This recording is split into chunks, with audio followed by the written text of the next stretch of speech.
Halo semua, selamat pagi. Saya Nadia Agustina dengan NIM 2325003016.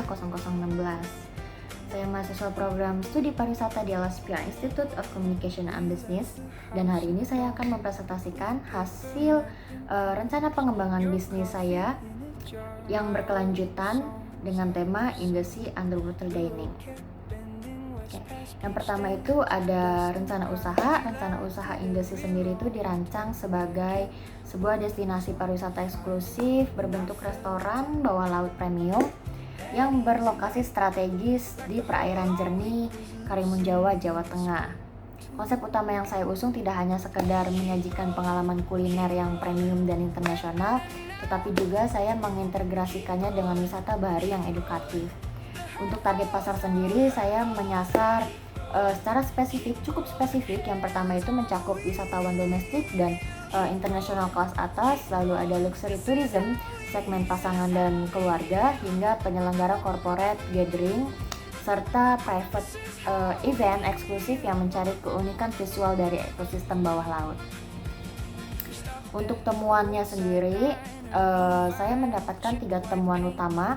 Melalui pendekatan tourism hospitality law, saya tuh merumuskan 3 temuan analisis strategis yang paling penting dan menjadi jangkar operasional bisnis ini. Yang pertama itu, temuan pertamanya adalah hasil dari stakeholder mapping, yang dimana matriks pengaruhnya saya mengidentifikasi bahwa pemerintah selaku regulator dan pelanggan selaku subjek hak konsumen memegang pengaruh tertinggi terhadap keberlangsungan usaha ini. Oleh karena itu, membangun komunikasi rutin serta menjaga kepatuhan adalah prioritas mutlak demi mengembangkan legitimasi sosial dan izin operasional jangka panjang. Lalu untuk temuan kedua, berkaitan erat dengan legal obligation mapping yang beroperasi di bawah permukaan laut pada kawasan konservasi yang rentan menuntut hukum ekologis yang sangat ketat. Usaha ini menetapkan kepemilikan nomor induk berusaha atau NIB serta izin lingkungan AMDAL (AMDAL), serta syarat yuridis primer yang tidak bisa ditawar untuk menghindari sanksi penutupan paksa oleh otoritas berwenang. Lalu untuk temuan ketiganya adalah urgency contact mapping, yang dimana dalam skema mitigasi resiko operasional, kontrak dalam bisnis high risk pariwisata seperti ini tuh bukan formalitas di atas kertas saja, melainkan juga instrumen perlindungan hak. Lalu saya merancang standarisasi kontrak layanan yang memuat klausul pembatalan, skema refund, dan secara spesifik klausul force majeure yang detail untuk melindungi bisnis dan ketidakpastian cuaca buruk yang ekstrim dan dinamika perairan di Karimun Jawa sendiri. Untuk resiko dan solusi, bicara mengenai resiko, potensi krisis paling serius yang saya identifikasi adalah kecelakaan pengunjung atau kegagalan struktural kaca akrilik bawah laut yang berpotensi memicu tuntutan kelalaian hukum atau negligence claim.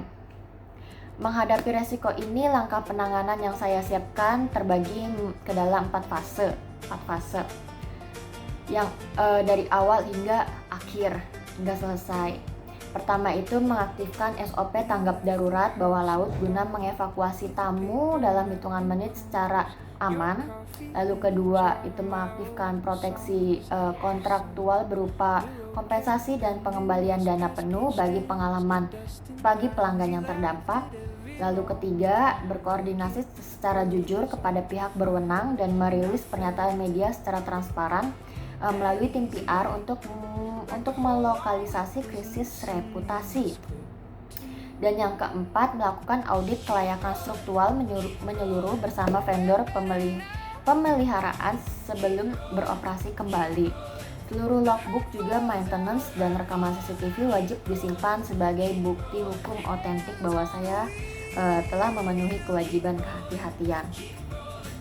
Untuk rencana prioritasnya, sebelum rencana usaha ini benar-benar direalisasikan di perairan Karimun Jawa, ada tata kelola prioritas yang harus diperbaiki secara mendalam berada pada area teknis yuridis lingkungan. Saya sendiri harus mengubah komitmen makro mengenai pariwisata berkelanjutan menjadi aksi rekayasa konkret. Prioritas pertama saya adalah merampungkan dokumen AMDAL dan UKL-UPL terkait ekosistem tanam laut nasional, dilanjutkan dengan finalisasi spesifikasi teknologi instalasi pengolahan air limbah atau IPAL bawah air agar memenuhi baku mutu perlindungan lingkungan hidup. Lalu saya juga memprioritaskan penyusunan kontrak kemitraan inklusif dengan komunitas nelayan tradisional setempat agar batas zonasi restoran tidak mengganggu ruang tangkap dan pelayaran mereka, sehingga terciptalah keadilan sosiokultural yang nyata sebelum operasionalnya dimulai. Saya sebagai mahasiswa pariwisata, pembelajaran terpenting dari proyek ini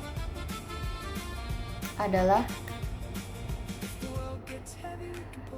kesadaran bahwa keindahan lanskap bawah laut bukanlah komoditas visual semata, melainkan mitra ekologis utama yang kelestariannya menjadi napas dari keberlangsungan bisnis ini sendiri. Hukum dan kepatuhan bukanlah beban pembatas, melainkan pelindung investasi jangka panjang. Semoga analisis ini memberikan kontribusi teoritis dan praktis yang bermakna bagi pengembangan sustainable tourism yang bertanggung jawab di Indonesia.